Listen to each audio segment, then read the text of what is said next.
Bom dia, tudo bem com vocês? Tô com bastante saudade já dessa turminha do 7º ano, dos meninos lindos. Logo, logo a gente vai se ver, se Deus quiser. Vamos matando a saudade por vídeo mesmo por enquanto, mas eu acredito que vai dar tudo certo, tenho certeza, é verdade.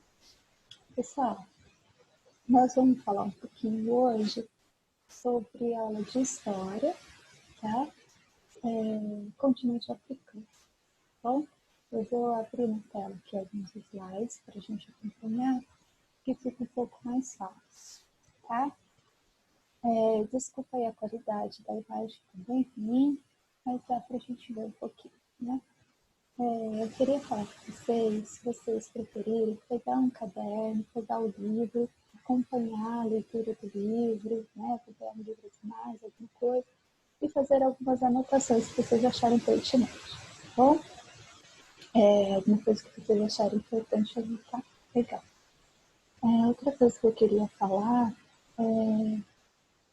para vocês estarem assim atentos à aula, tentar não se distrair muito, tá? Para a gente render e conseguir entender tudo certinho. Eu vou abrir os slides aqui, então, para ficar melhor para a gente, tá?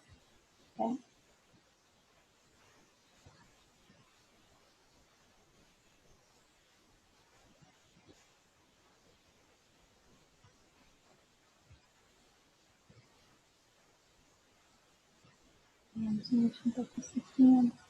Só um pouquinho, tá? Consegui tão facinho da outra vez, agora eu já estou lembrando como faz.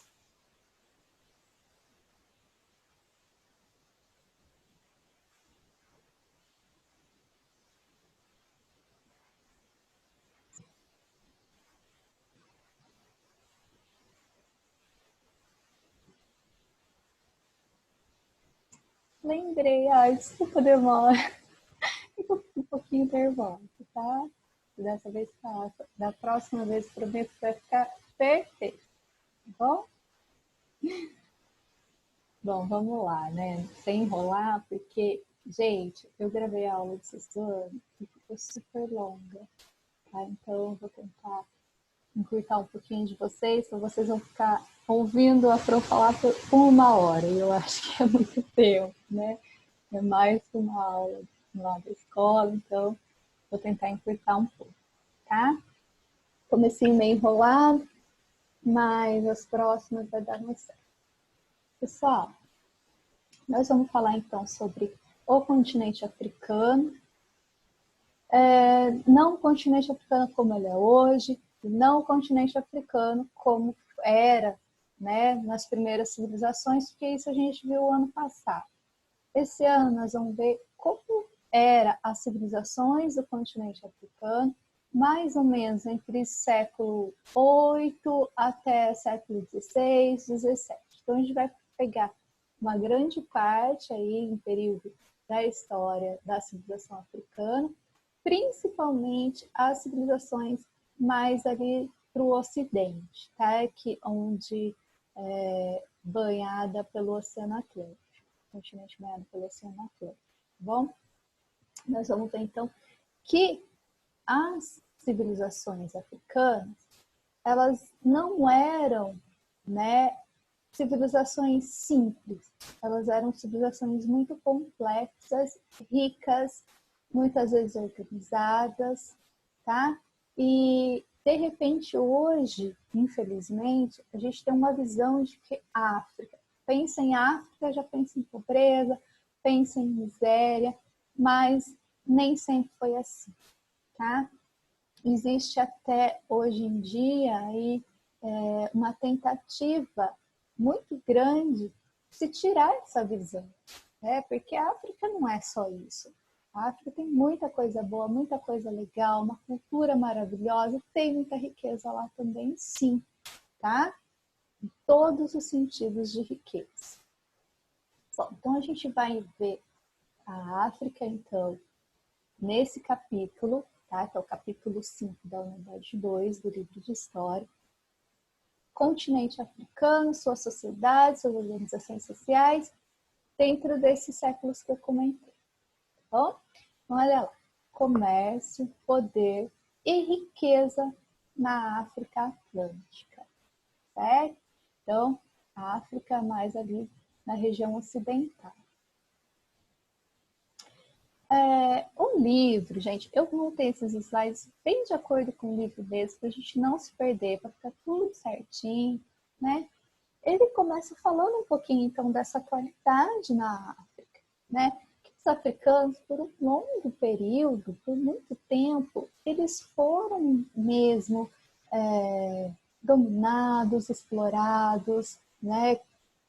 Entravam lá como se fosse terra de ninguém, fizeram o que quiseram. Ah, quem, né? Que fez tudo isso? Quem fez? Sim, o povo americano, o povo europeu, o povo asiático, né? Infelizmente, judiaram muito da África, né? E, na atualidade, existem, tá? Instituições, organizações, membros políticos africanos que tentam buscar aí vamos dizer assim, uma cooperação, alguma vantagem para eles por causa desse sofrimento que eles tiveram, tá? Então eles buscam o quê? Que os países que fizeram eles sofrerem, os países que exploraram, tenham uma consciência de que eles fizeram isso e hoje eles possam reverter essa situação, ajudando eles em outras formas, a superar toda essa exploração que eles tiveram, tá? Principalmente na questão da escravidão. Bom, então vamos ler comigo aqui os slides, a gente vai entender melhor, tá? Então, a África na atualidade, ela tem aí algumas políticas compensatórias, tá?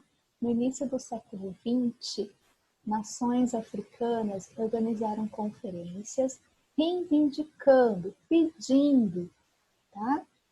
Perdão da dívida externa, acordos comerciais e programas de cooperação para o desenvolvimento. Então, são alguns benefícios que eles querem ter, tá? Devido ao sofrimento que eles já passaram no passado, né? Essas reivindicações são principalmente para países da Europa e América que exploraram por séculos a população africana e trazem péssimos efeitos na sociedade africana até hoje, né? Eu não sei se vocês conseguem entender isso, mas vamos dar um exemplo. O que a gente está passando com essa quarentena, com esse vírus, né? Com muito desemprego, né? Muitas pessoas descendo para a linha, né, da extrema pobreza, comércios fechando, fábricas falindo, pessoas sendo, né, mandadas embora dos seus empregos. Então, a gente está passando uma crise muito complicada, sem contar ainda a quantidade de pessoas que estão lá, né? Então, a gente está passando uma crise enorme. E um período de tempo curto, não é? 3, 4 meses, digamos que se estenda a um ano. Claro que não vai chegar a isso. Quantos anos será que a gente vai precisar para recuperar essa economia, para, né, recuperar tudo que foi perdido, né, para todas aquelas pessoas que perderam seus empregos voltarem a ter um novo emprego? Eu acredito assim que em menos de 20 anos isso não se fuma, né? Então, um estrago em tão curto tempo vai precisar de um longo tempo para consertar tudo isso. Imagina na África séculos, né, de crise, séculos de exploração. Quanto tempo leva para séculos de crise ser recuperada, gente? Então, é meio que difícil até da gente pensar, imaginar, né? Então, é bastante tempo, sim. E a gente pode falar que a África vai demorar ainda muito tempo para se recuperar, infelizmente. E nesse sentido que ela pede esse apoio, reivindica algum auxílio e ajuda para ela tentar amenizar a situação da crise. Bom, essa crise exploratória, essa miséria que a África vive hoje, por causa de tudo que aconteceu no passado. Tá? Bom, a gente vai ver que existiu então esse comércio escravista, onde milhões de pessoas foram forçadas a deixarem sua terra, né, a terra africana. Esse cenário aprofundou as rivalidades entre os reinos africanos, promovendo guerras pela captura de pessoas. Então, nossa, mas a escravidão, como assim? Gerou tanta crise dentro da África, né? Por quê, gente? Pessoas eram raptadas, sequestradas, né? A gente já comentou isso ano passado, a gente já viu isso quando estava estudando o Brasil, a colonização, a quantidade de escravizados que vieram para o Brasil, para as Américas, e não foi só aqui, né? Foi em várias regiões do mundo. Então, a gente via essa situação difícil. Essas pessoas escravizadas, elas eram, então, contrabandeadas dentro do país, que viviam nos vários países, né, nas regiões da África, do continente. Eles viviam em tribos rivais lá dentro, então já existia uma certa rivalidade entre eles. E com esse comércio do tráfico, né, negreiro, que eles vão vender escravos, eles vão fazer o quê? Porque, gente, não eram os portugueses, né, os europeus, que entravam no continente africano caçando, né, sequestrando pessoas. Como acontecia? As próprias tribos rivais, né, que capturavam prisioneiros das outras tribos para vender nos portos, nos comércios, tá? Né, para os europeus. Então, cresceu uma rivalidade entre os povos muito grande, né? Porque era um povo querendo caçar o outro para poder vender como escravo. Então, isso aí já gerou uma dificuldade, uma crise, né, muito grande dentro da África. E certas rivalidades existem até hoje. Tá? Então, a gente vai vendo o tamanho do estrago que foi. Bom, e, gente, qualquer cenário de guerra é triste, qualquer cenário de guerra é desgastante, né? E gera miséria e pobreza. Tá? Então, esse cenário aí foi muito triste, bom, por causa da escravidão. Sem contar que as pessoas escravas tinham aquela vida horrível, que a gente já falou bastante, né? As propostas de medidas reparatórias ainda não conseguiram apoio. Quer dizer, muita gente não dá importância, muita gente acha que isso não tem nada a ver, que eles estão aproveitando de situações passadas que já não existem, e que isso devia ser deixado para lá, e os países não se mobilizam para ajudar, e até agora não foi feito nada, infelizmente. Mas a gente sabe, né, que existe possibilidade de ajuda, a gente sabe que deveria ter um apoio que, infelizmente, não está acontecendo, né? Infelizmente, gente, um assunto triste, né, para a gente começar essa aula, mas faz a gente pensar, né, faz a gente ter consciência de que o mal que a gente faz para o próximo, mal que de repente a gente faz às vezes sem querer, tem consequência e a gente precisa muitas vezes reparar esse mal, esse erro, pedir desculpa, ir lá, né, e fazer a nossa parte como cidadão consciente de que os nossos erros têm consequência e a gente precisa consertar isso, tá? Então, a história aí mostra pra gente como a gente viver, tá? Então, é importante a gente ter essa reflexão, que eu tô tento sempre, né, jogar na sala de aula, trazer a história para a nossa vida, tá? Então, a gente pensa, nossa, então que horror que aconteceu na África e tudo isso, e os países que exploraram, que fizeram tão mal para eles, nem se importa, não ligam, deixa para lá, e eles lá sofrendo, sendo que poderia ter uma ajuda. Trazendo isso para você, para o seu pessoal, né? Será que aconteceu alguma coisa que você poderia sim ajudar, poderia sim consertar, ou mesmo que não foi um erro seu, mas que você poderia fazer algo para melhorar alguma situação?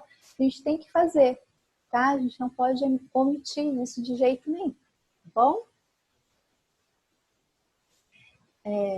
Vamos lá para o próximo slide, senão a nossa aula vai enrolar e eu vou ficar falando 1 hora de novo. Vocês sabem que eu gosto de falar, né? Sociedades africanas, então, tá? Nós vamos ver, vamos sair agora da atualidade e vamos entrar aí mais ou menos do século VIII em diante, tá? A organização variada na África Ocidental. Como assim organização? Como eles viviam, né? Como era feita a organização política, social, regras de conduta, né? Como era ali a sociedade ingerida. Então, era muito variado, tá, gente? Cada povo, cada tribo tinha suas especificidades, suas particularidades, tá?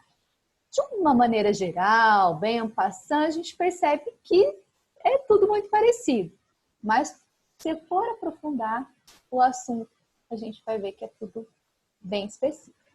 Bom, geralmente eram formadas em pequenas aldeias, né? Não eram grandes cidades, não tinham grandes construções. Ali as cidades eram pequenas, geralmente em formas de aldeia, com um chefe tribal, né?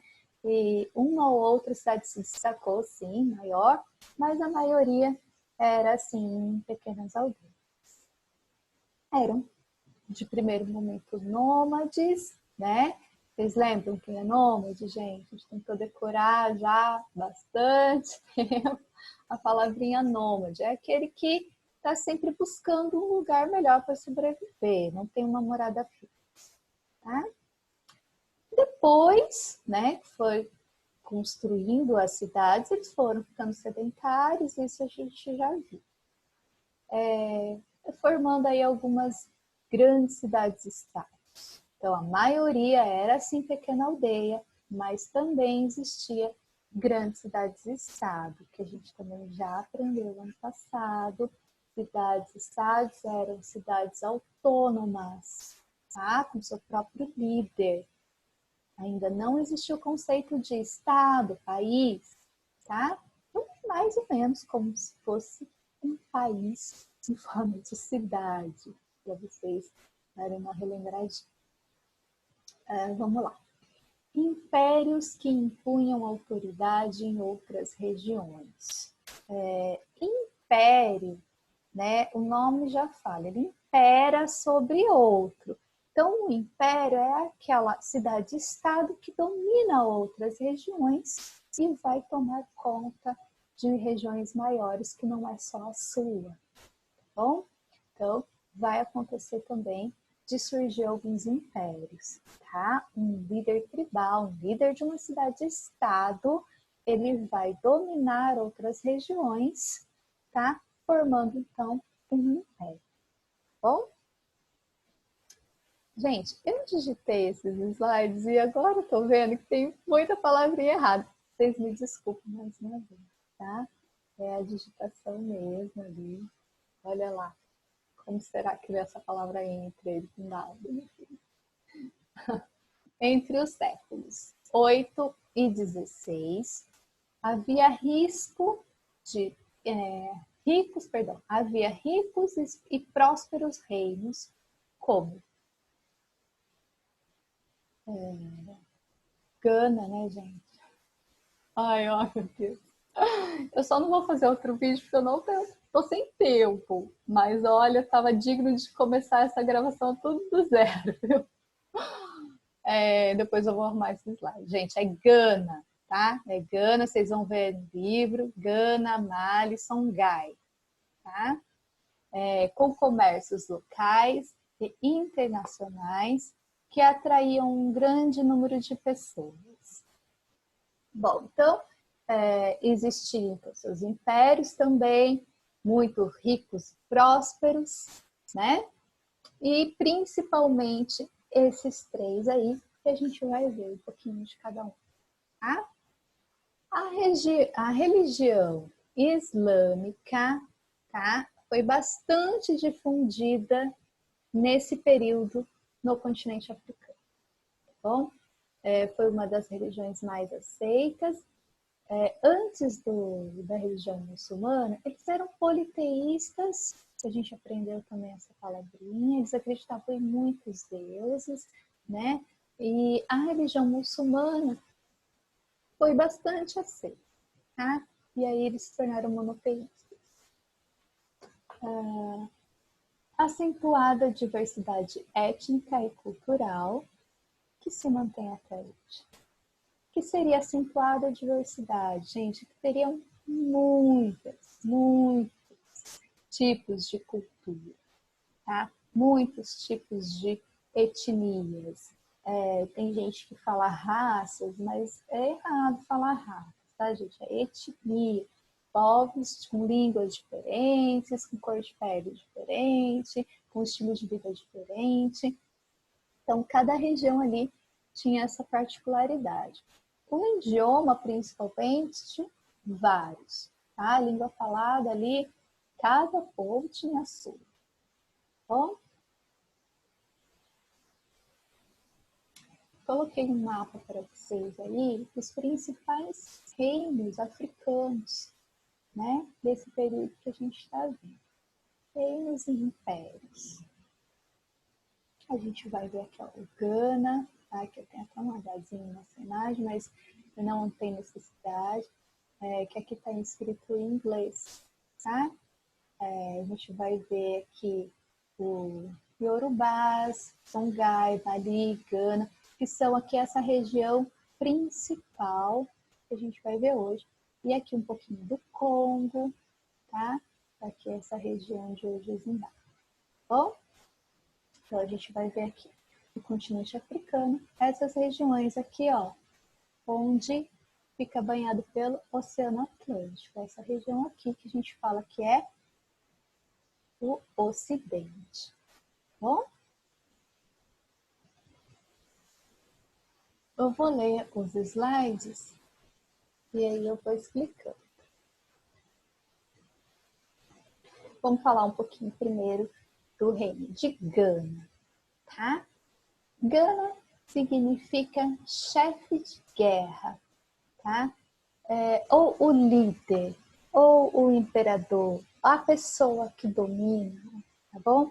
Aquela pessoa mais importante recebia esse título de Gana, tá? Aí o chefe político deles ganhava esse título de, né, Gana, e acabou ficando ali o nome da região, tá? Esse reino se consolidou no século VI por meio da aglutinação de diversos vilarejos. Então, eram várias pequenas vilas, aldeias, que aos poucos foram se unindo, né? Um chefe tribal mais forte dominava o outro e acabava, né, se tornando aí um reino, tá? Era grande quantidade de pessoas sob seu controle. Então, quanto mais pessoas o rei tinha para governar, maior era o seu poder, tá? Então, eles estavam sempre buscando dominar mais aldeias, dominar mais regiões, para o poder ficar maior, bom? A localização favoreceu o comércio, que eu mostrei para vocês no mapa, que é próximo ao mar, né? Então, ali por mar eles faziam muito comércio. Bom? Então, a localização favoreceu o comércio, o cultivo de cereais e a mineração do ouro. Então, era uma região com bastante minas de ouro. Isso é um dos fatores também que esse reino de Gana ficou bastante rico e conhecido. Tá? Então, a gente vai percebendo que eles tinha sempre um líder, né, que tinha um domínio sobre o seu povo, que tinha uma organização, que eram bons em comércio, que tinha cultivo de comida, né, e tinha ouro em abundância. Então a gente pode falar, poxa, a África sempre foi pobre, a África nunca teve nada. Não, tá vendo, gente? Vamos aí, né, desconstruindo esse pensamento. Tá bom? Vamos construir um novo pensamento de que a África é um continente muito rico, tá? Então, governo e nobreza enriqueciam com os impostos pagos por comerciantes, artesãos e agricultores. Tá? Então, essa questão de que o rei, o governante, não trabalha, isso está claro para a gente desde sempre nessa civilização, né? Desde as antigas e nessas, ele não trabalha assim, naquele sentido de ir lá pegar no pesado, né? Ele fica ali dando as ordens, tá? De repente a gente tem essa visão também, ele não faz nada, né? A professora porque ele não trabalha, então ele dorme o dia inteiro. Não é assim, né? Tem muita organização e dá muito trabalho também, né? Mas assim, ele em si não é aquele trabalhador que gera dinheiro, que dá lucro, tá? Quem é o trabalhador que gera dinheiro? É o trabalhador que tem o seu material, tem o seu produto, que vai vender e ganhar dinheiro em cima disso. Tem o camponês que vai produzir ali o cultivo, que vai vender e vai ter o seu dinheiro. Tem o artesão que vai, né, preparar, construir, fabricar ali utensílios, vai vender e vai ter o seu dinheiro. Então, essas pessoas vão ter dinheiro, vão ter troca, vão, né, ter as moedas e vão pagar o imposto para o rei. Tá? Então, quem gera o dinheiro é o trabalhador, que vai pagar o imposto para o governante. Tá? Essa é a ideia básica, né, gente? Isso está em todas as sociedades. Bom, mas os governantes trabalhavam assim, eles eram líderes que tinham que organizar. É que assim, muitas pessoas trabalhavam para eles, né, que fazia todos os outros serviços. Tá? Isso que eu quis dizer. Então vamos lá. O rei, sempre cercado por sua comitiva e vestindo túnica e um gorro bordado a ouro. Então, assim, eles viviam num luxo maior do que o povo que trabalhava. Eles tinham uma alimentação melhor, um lugar melhor para morar, eles tinham roupas melhores, tá? Então, eles tinham um luxo, sim, acima dos outros, né? A gente vai vendo também que é comum, né, na nossa sociedade. E se enfeitava com colares e pulseiras de ouro. Os arreios de cavalos e coleiras de cachorro também eram de ouro. Né? Então, eles não economizavam ouro, né? Eles queriam mesmo exibir aí todo o seu luxo, sua riqueza. Tá? Tem até um caso de um dos reis muito importante desses africanos, que quando se converteu para a religião muçulmana, ele quis conhecer a Kaaba. Vocês lembram, né? Que a gente já estudou sobre isso, a gente viu a Kaaba, pesquisou, viu um monte de coisa. Então, e quando ele foi conhecer a Kaaba, ele levou carruagens da época, né? Cheias de ouro, né? Para o líder da religião muçulmana. Então, eles gostavam de se exibir, gostavam de mostrar que tinham ouro, que tinham poder. Bom, desigualdade social, que eu já comentei, né? Que tem o trabalhador, que tem ali, eu passo algumas necessidades, né? A gente vai encontrar isso em todas as sociedades. Podia ser percebida no contraste entre as habitações, né? Então, até mesmo no lugar onde as pessoas moravam, já dava para perceber quem tinha mais condições financeiras e quem não tinha, né? Meio óbvio, né? Até nos dias de hoje. Né? Invasões.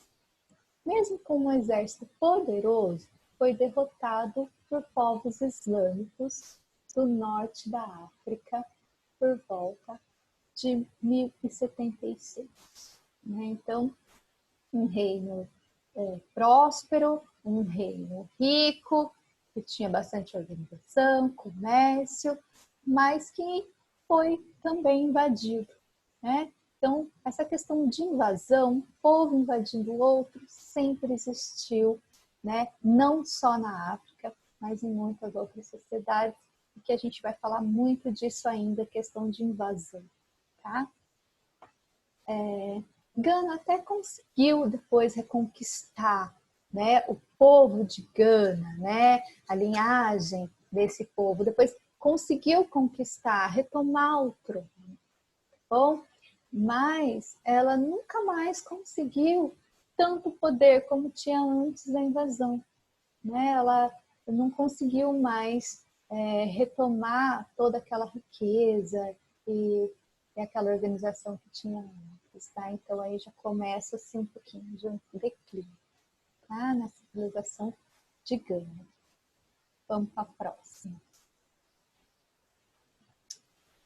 Mali. Mali também é uma região ali da África, né?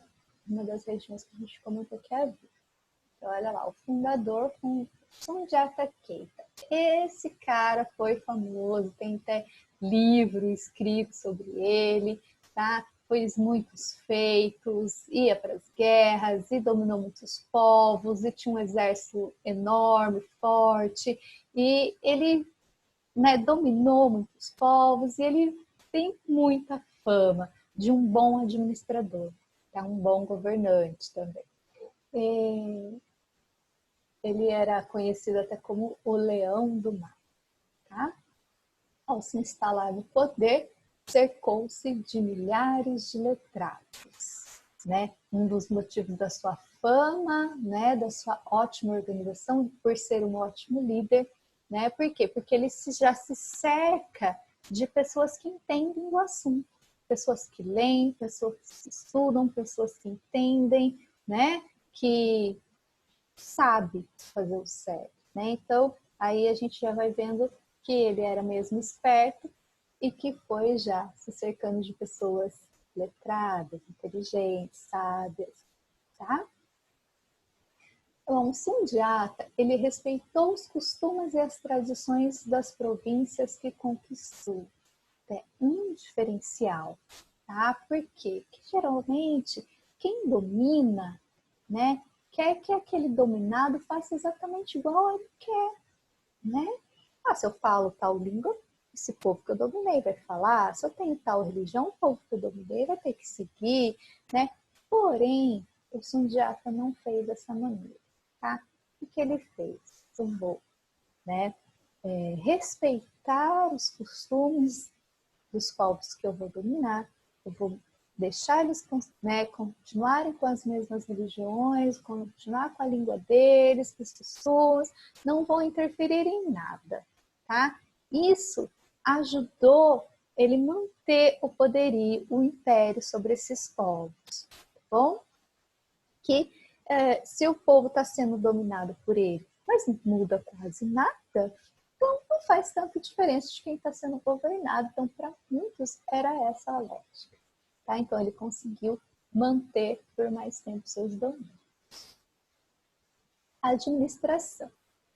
Organizou um império forte, com estabilidade interna. A segurança das pessoas era garantida por um exército que foi por muito tempo invencível. Então, era sim, um exército forte, bom, organizado, enfim, e protegia mesmo de qualquer tipo de invasão. Tá? Por muito tempo, eles foram invencíveis. Teve o seu apogeu, né? O que é apogeu? O ápice, né? A época em que mais teve glória, né? A época que mais teve desenvolvimento. Então, então teve esse apogeu. Porém, né? Tem que ter um porém. Após a morte de Sundiata, vários outros reinaram, tá? Mas somente a partir de 1307, o reino de Mali atingiu seu apogeu. Então, era isso. Então, o apogeu do Império Mali não chegou exatamente a acontecer quando o Sundiata estava no poder, tá? Acabou acontecendo aí bem depois, tá? Vamos dizer aí uns 200, acho que não foi tudo isso não, tá? De 100, 150 anos depois da morte de Sundiata, é que aconteceu o apogeu, tá? Que conforme vai passando as civilizações, né, ela vai se desenvolvendo cada vez mais, e uma estrutura que já é forte, né, é fácil se manter forte, tá? Então ela continuou se desenvolvendo e até que em 1307 ela atinge a sua grande glória, tá?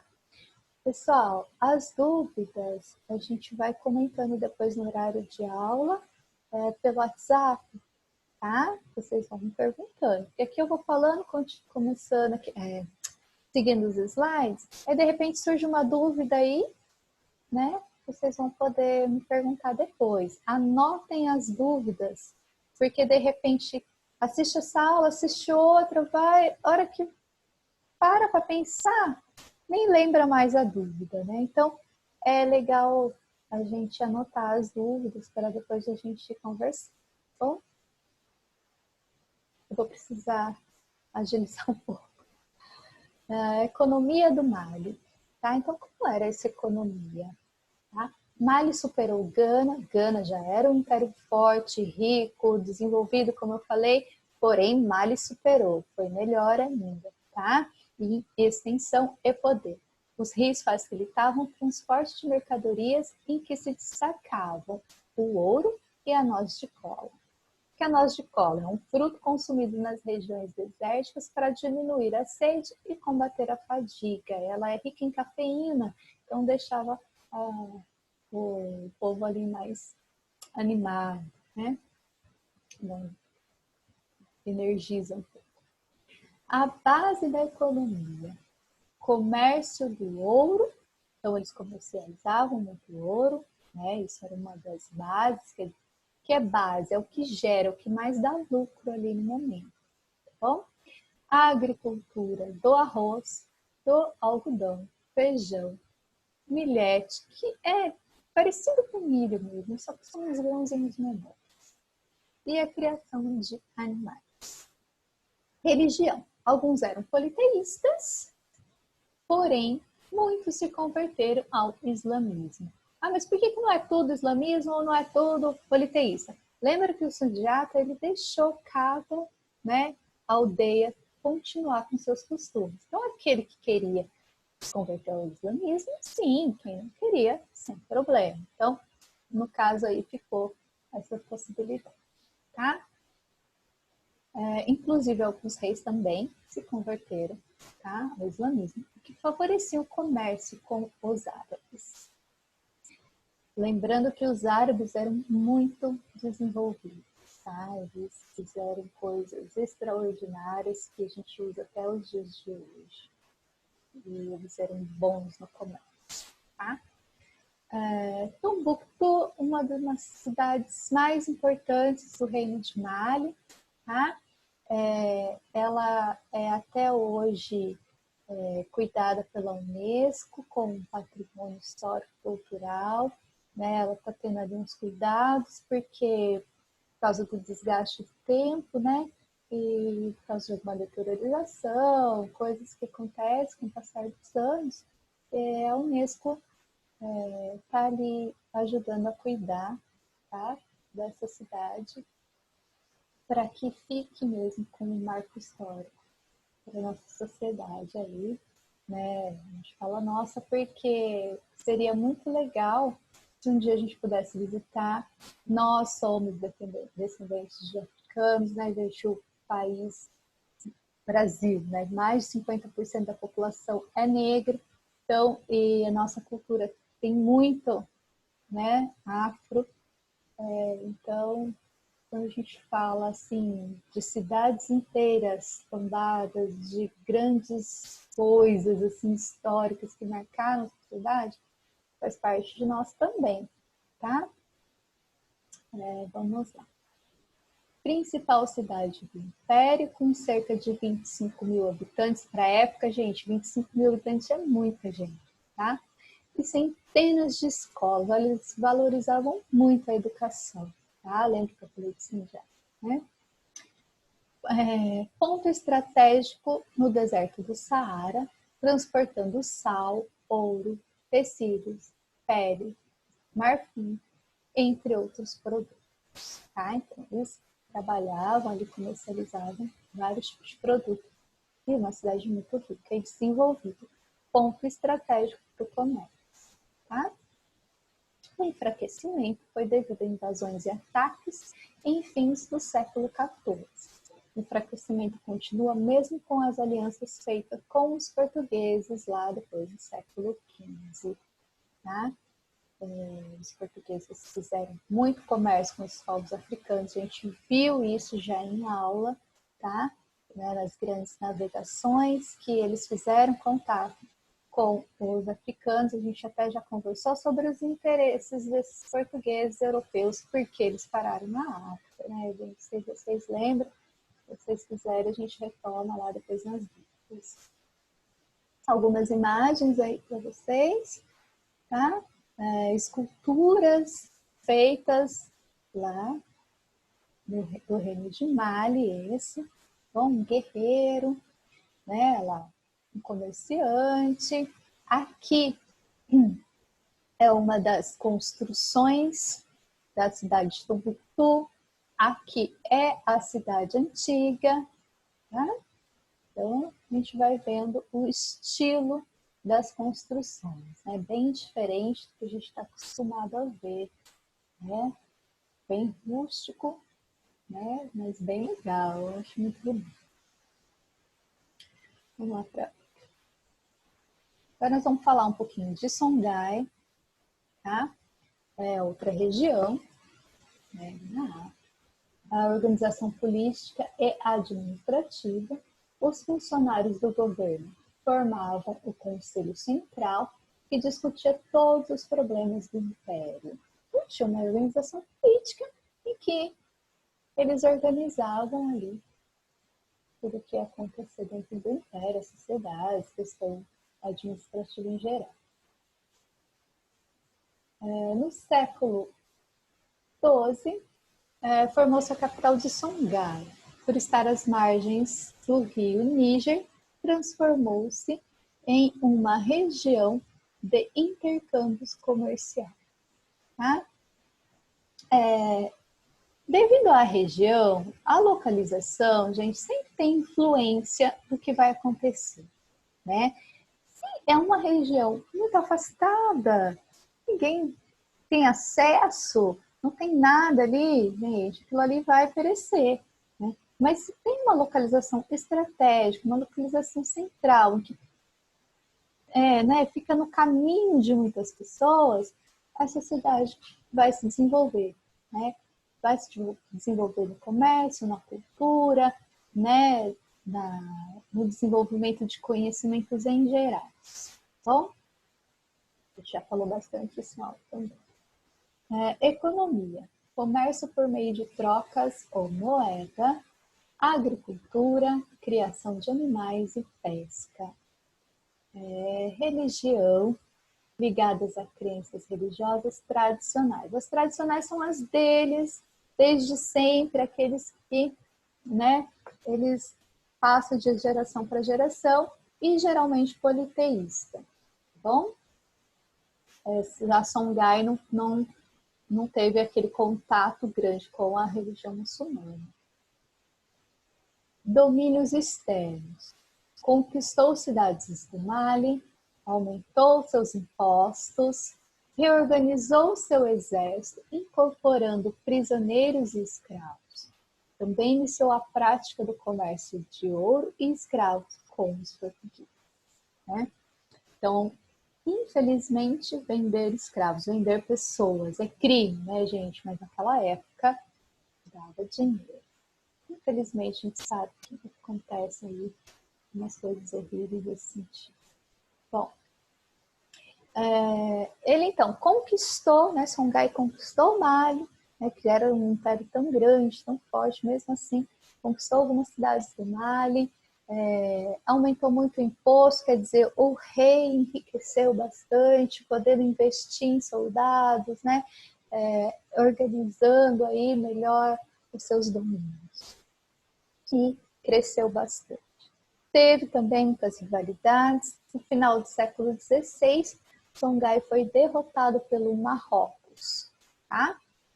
Destruíram bibliotecas, escolas, mesquitas, templos religiosos, né? O comércio diminuiu, e a população acabou que abandonando as cidades. Tá? Então, Marrocos, né, quando esse povo entra em Songhai, eles vão destruindo cidades, tá?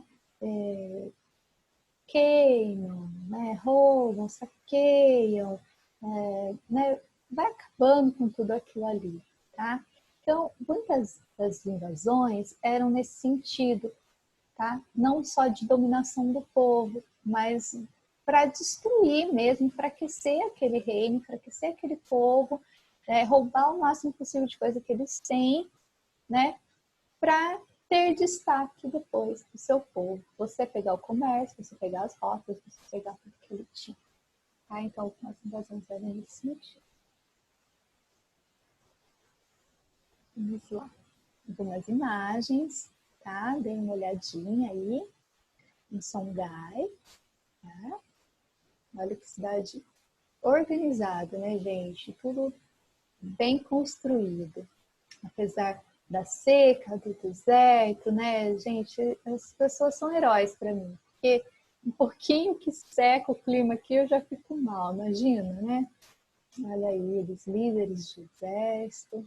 Muito bom. Os reinos iorubás, né? Um reino também importante, mas não foi tão grande, não foi tão próspero assim como os outros, sabe?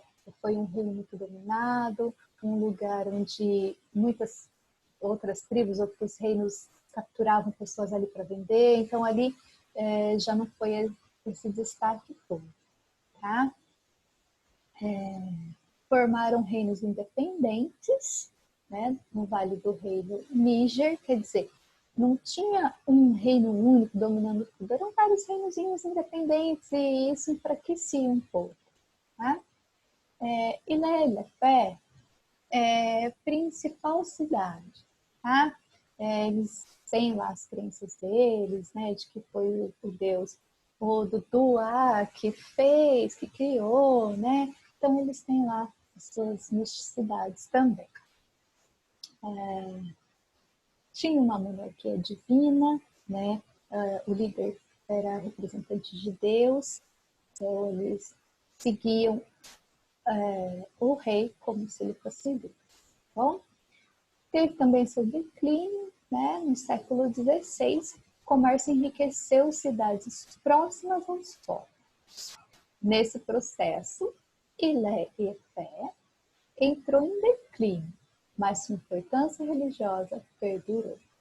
Tá? Então, eles tinham aí, então, líderes religiosos, acreditavam em toda essa questão mística, né? Esses são os iorubás, tá, gente? Não pode confundir muito. Eles eram muito místicos, tá? Eles tinham forte mesmo a religião com eles, tá bom? Temos muitos descendentes iorubás no Brasil, tá? Porque muitos mesmo dos escravizados que vinham para cá eram das tribos iorubás. Como eu falei para vocês, eles não tinham um império forte, não tinham um reino, né, fortificado, então eram cidades independentes que acabavam ali com pouca proteção, não tinham um exército forte, né, e acabavam sendo muito invadidos e muitos, né, membros ali daquela sociedade acabava sendo sequestrada, raptada para o tráfico de escravos. Tá bom? Quando eles chegam aqui na América para trabalhar, enfim, eles vão tentar lutar ao máximo para conseguir manter a sua religiosidade, a sua cultura. Tá? Foi muito difícil para eles, mas muitos conseguiram. Tá? Olha lá, existem muitos descendentes de Yorubás que vieram na condição de escravizados. Produziram na Bahia, então na região da Bahia, que era o maior foco dessa tribo, tá? Introduzindo o candomblé, religião que faz culto aos orixás. Por serem povos dominados, eram vendidos como escravos por povos rivais para os portugueses. Aí tem imagem, né, gente, das danças que eles fazem lá na Bahia, dos orixás. Acho que todo mundo já viu, né, na imagens mesmo das baianas, esse tipo de roupa, que é descendência, então, dos povos iorubás, tá? Povos bantus, tá acabando, viu, gente? Povos bantus, fica mais ali na África Central, tá? Na África Central vivem os bantus, vasto povo com mais de 600 línguas e dialetos. Os bantus, gente, eles foi vamos dizer assim, o reino, né, a tribo, o império que mais tinha povo, que mais tinha gente dominada, tá? Praticamente metade da África era bantu, bom? Pra vocês terem uma noção. Ocupavam mais da metade do continente. Criavam animais e desenvolveram a metalurgia. Retiravam madeira para os fornos de fundição. Então, eles já eram desenvolvidos aí com ferramentas, né, com os minérios. Bom, em torno dos ancestrais se formavam grupos de familiares. Eram reverenciados e a eles era atribuída a sobrevivência. Os mortos, né, os antigos mortos, ancestrais, eles acreditavam que a alma, né, o espírito estava por ali, que eles podiam conversar com esses espíritos, que tinha alguém específico que podia ter acesso a esses espíritos e aprender com eles, tá? Porque eles morreram, mas ainda tem muito o que ensinar, tá? Então eles eram reverenciados. Religião. O mundo dos vivos era separado do mundo dos mortos e dos vivos. Os sacerdotes tinham poderes especiais e conseguiam se comunicar com eles. Então tinham os sacerdotes, e eles acreditavam que os sacerdotes se comunicavam com os deuses ou com os ancestrais para passar os ensinamentos religiosos. Contatos, tradições e alianças. O contato entre diferentes aldeias era feito pelo comércio ou casamento. Então, o que eles faziam? Para aumentar o seu reinado, para aumentar ainda mais seu povo, seu domínio, né? Eles faziam alianças, sabe, com outros povos que se misturavam e aumentavam o povo de domínio. Casavam-se, né? Ou faziam contratos, ou uniam tradições, e tudo isso fez com que esse povo fosse crescendo todo, tá? Então, é um único povo que se uniu, porém, olha lá, tem mais de 600 línguas. Então, é uma mistura de muitos povos que gerou o povo bantu. Bom, poder. O chefe da aldeia se tornava mais poderoso quando muitas pessoas precisavam de sua proteção e liderança. Assim, muitos se casavam com várias mulheres de diferentes tribos, garantindo várias alianças e descendentes. Então, se um chefe tribal, né, ele casa com uma mulher de uma tribo, uma mulher de outra tribo, outra mulher da outra tribo, então, cada esposo dele de uma tribo diferente, ele vai ter acesso a essas tribos, ele vai, uma hora, dominar essas tribos, tá? E vai ter muitos descendentes. Se ele não dominar, o filho dele vai, tá? Então, essa é a ideia. Griot. Gente, o griot é um contador de história, vamos dizer assim, tá? Ele, desde criança, ele nasce para ser griot, ele já é treinado. Bom, são escolhidos. Eles transmitem as histórias de suas tribos oralmente. Ele precisa, desde pequeno, ir decorando todas as histórias de todas as linhagens de muitos séculos, né, de toda a sua comunidade, oralmente, ele precisa decorar mesmo, não tem nada escrito, é tudo oral, é um trabalho muito difícil, tem que ser muito inteligente, muito sábio, tá? E ele depois tem que saber contar tudo isso para muitas outras gerações, tá? Preservavam os costumes do grupo, tá? Então, todos os ensinamentos, todos os costumes, tudo que acontecia, esse griot tinha que saber e saber passar depois adiante. Praticamente todo o povo africano se beneficiava de seus conhecimentos e até hoje faz parte dessa cultura africana. Griots são pessoas de grande conhecimento, responsáveis pela transmissão oral da história de sua comunidade. Gente, ele é um verdadeiro livro, né? Então, ele é muito importante para a tradição e cultura africana. Tá? Os povos africanos e o comércio. O comércio, uma das principais atividades. Tá? Na África sempre foi o comércio uma das principais atividades. Proporcionou contato com árabes, indianos, gregos, chineses, portugueses. Tá? Então, os africanos fizeram contato com vários povos, né, de outras regiões. Comercializavam ouro, pele, pluma, marfim, animais, alimentos e produtos artesanais, proporcionando grandes lucros. No início do século XV, navios europeus traziam presentes aos chefes locais como tecidos finos, bebidas, chapéus, cavalos. Então era um povo africano muito rico, né? Mas que muitos ali já estavam de olho nessa riqueza, né? Os europeus, nem um pouco bobos, já estavam ali levando presentes, tentando manter o máximo de contato possível para depois ter alguma certa vantagem, né, gente? Que a gente já viu que gestão. Construíram fortalezas e portos no litoral africano. Tá?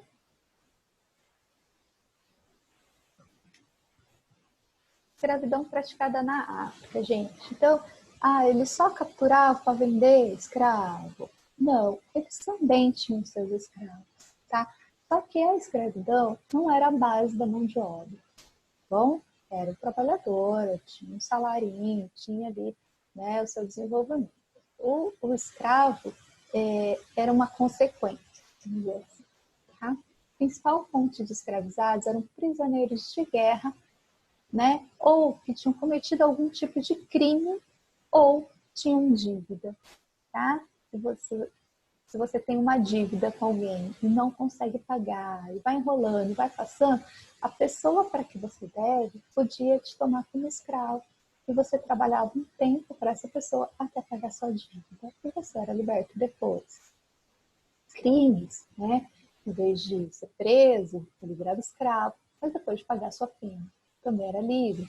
Os prisioneiros escravizados de guerra também iam alcançar sua liberdade. E eles não eram maltratados, como foi a escravidão aqui no Brasil. Estrangeiros também eram escravizados por não pertencerem à mesma linhagem, mas contavam com a proteção de seus senhores.